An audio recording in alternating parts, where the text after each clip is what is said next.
Hi, and welcome to Some Assembly Required video blog. I'm Sarah Hammerker, and I'm glad you joined me. Today I want to talk about punctuality. Can your children learn to be on time? For many of us, this is essential because we have to get them to sports events. We have to get them to school on time. We have to get to work on time, many of us as well. But often we're running late. Sometimes I think being late is almost a status symbol because we're so busy we can't get anywhere on time. And we're training our children that they don't need to get ready on time. How many times have you started when your kids get going, it's because your voice gets higher, your voice gets louder, your voice gets angry, and that's how they know, oh, mom's serious, it's time to get ready, we better scramble. And then it's a mad rush and everyone's running out the door, and then you get halfway to wherever you're going and you forgot their soccer cleats, or they forgot their soccer cleats. Being punctual can save a lot of stress in your family. Being punctual is, it comes naturally to some people, but for many of us, it doesn't. And so you need to help train your children on how to be punctual. It's not that complicated, even for toddlers. And let's start with the smalls and we'll work up to the teenagers. So here you go. How I helped my toddlers or preschoolers get on time is a couple of ways. One, kitchen timers. These are the preschool and toddler mom's best friend. You can use your phone, but I prefer the old-fashioned egg timer that you have to turn. It's a little white thing and it goes ding, really loud. Kids like it. It's kind of fun. So what you should do is 10 minutes before you're to leave. Now this is important because that means we have to think ahead. Most of the times we can. When we want to go to the grocery store, it's not generally some nebulous, I think I'll go to the store today. Usually, our minds we have, I want to go to the store before lunch, which means I have to get out the door by X. So you're going to have to kind of think ahead yourself. This is important so that you can help your children get ready. And then you won't feel so frazzled in the car. And your children won't feel so frazzled in the car, and things will go better if you think ahead. So for toddlers and preschoolers, use a kitchen timer. 10 minutes before you're going to go, you set the timer for like 5 minutes. You said, okay, we're going to leave to the grocery store in 10 minutes. I'm setting the timer. You need to get your shoes on. Set the timer, and then you get yourself ready in those 5 minutes so that everything you need is by the front door. Then your toddler may or may not have his shoes on, but you have another 5 minutes to get their shoes on. So that's what you do. You start with 10-minute warning. Then when your kids get a little older, you give them the 10-minute warning. You say, get your shoes on. Set the timer again for 5 minutes for even young, 3 to 5-year-olds. And then you say, if they want to bring something to do, we often encourage our children to bring something to do. If we were going to the grocery store, they would help me with my list so they didn't generally have something. But if we were going to a doctor's appointment or to something where they had to sit quietly and wait, we had go bags. And I've talked about this in other videos. But so make sure they have whatever they need right by the front door. If it's winter, they're going to need a coat or a jacket if it's cold outside. So you help them get their things together. That's what they do in that 5 to 10 minutes. And then you walk out the door and you're not as rushed. It takes time to train them, but it works. So what about kids who are in school? How do you avoid that mad drive to the last bus stop with your child every day? There was a family in our neighborhood who we were the last bus stop for elementary school. And this family was supposed to go like to the 3rd bus stop.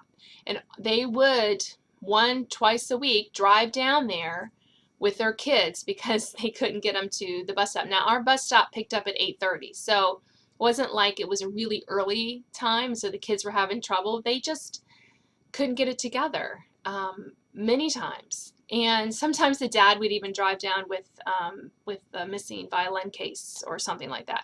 But that is another video blog. So let's focus on how to help your kids get out the door on time for school without you constantly nagging on them, because we have to get ready ourselves. It's not as if I want to send my kids off and then I still have to shower and everything. No, I want to be ready to start my day when they go off to school. Here's how it works. You sit down with your kids on a non-stressful time, Saturday afternoon, Sunday afternoon, these are good times, and you say, what do you have to do in the morning before school? And you come up with a list. So for my elementary school boys, they have to get dressed, eat breakfast. Sometimes they have to pack a lunch, depending on what day they make lunches for the rest of the kids. They have to practice their piano. That's what they choose to do, since they have basically around 90 minutes in the morning before the school bus. They'd rather do it in the morning. They have to do some chores. They take turns doing the breakfast dishes, and they have to feed the cats or clean out the litter boxes. They each have special chores to do. And they have to pack their backpacks. So they had a list of 5 or 6 things. Might change slightly, but they had those core things. Brush their teeth, that's always a good one. I don't know why we have to have it on the list, but we do. So they would come up with that list, and then I typed it up for them, and I put it on the fridge, and so they know what they need to do before school. And how that works is we get them up at 7, and they start their list. Around 7:40, when I'm heading back to take a shower, I usually say, how's the list going, boys? So notice what I did here. I said, how's the list going, boys? Instead of, have you done this, then I'm getting all worked up. And then they check the list, and then what they're supposed to do, and that we've implemented that this year, and it's worked out pretty well. We're only not even 2 weeks into the school year, so we're still ironing out some kinks here. I have them check with me before they sit down and start reading a book before school, or playing or whatever they wanted to do before school, like their relaxing time.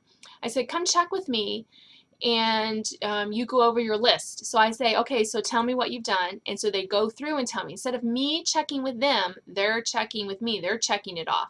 And sometimes they'll have one more thing they have to do. Sometimes they're all done. So hey, they're released. They get that. It's been much more pleasant since we've implemented that. And we started this with them a couple years ago.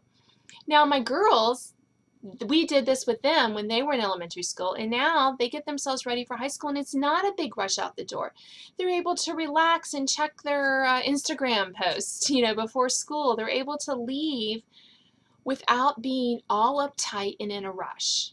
And this is important because when we send our kids off, whether it's to a soccer practice or school, or piano lessons, when we send them off in a rush, how do they feel? They feel their emotions are all over the place, and especially if you have one who really loves to be punctual, they can be very stressed about it. It's a layer of anxiety and stress that we put on our kids by not helping them learn how to be punctual. And I will say that a lot of these tips we can use as adults. When my kids were little, I made sure I was all ready to go out the door, and then I would give them the 10-minute warning. That made things a lot easier if mom was ready to go. So I encourage you, work with your kids on a morning routine, or you can do this for a bedtime routine as well, because that works. So you don't want to be all stressed and crazy at bedtime. Anytime that you have a set things that your kids have to do in order to be on time somewhere. Soccer is a good example. Your kid plays a sport. Well, 15 minutes before they're supposed to go, give them a checklist. What things do they need to get together? Then you give them, hey, 15 minutes and we need to be in the car for soccer practice. Check your list. See how easy that is? Instead of, did you bring your cleats? Do you have your shin guards? Do you have your water bottle? Do you have it? No, help them. Let them make the list and then check it. You will find that you'll be more relaxed, they'll be more relaxed, and you'll get places on time. Well, I hope you've enjoyed this video blog of Some Assembly Required, and I'll see you next time. Thanks for joining me.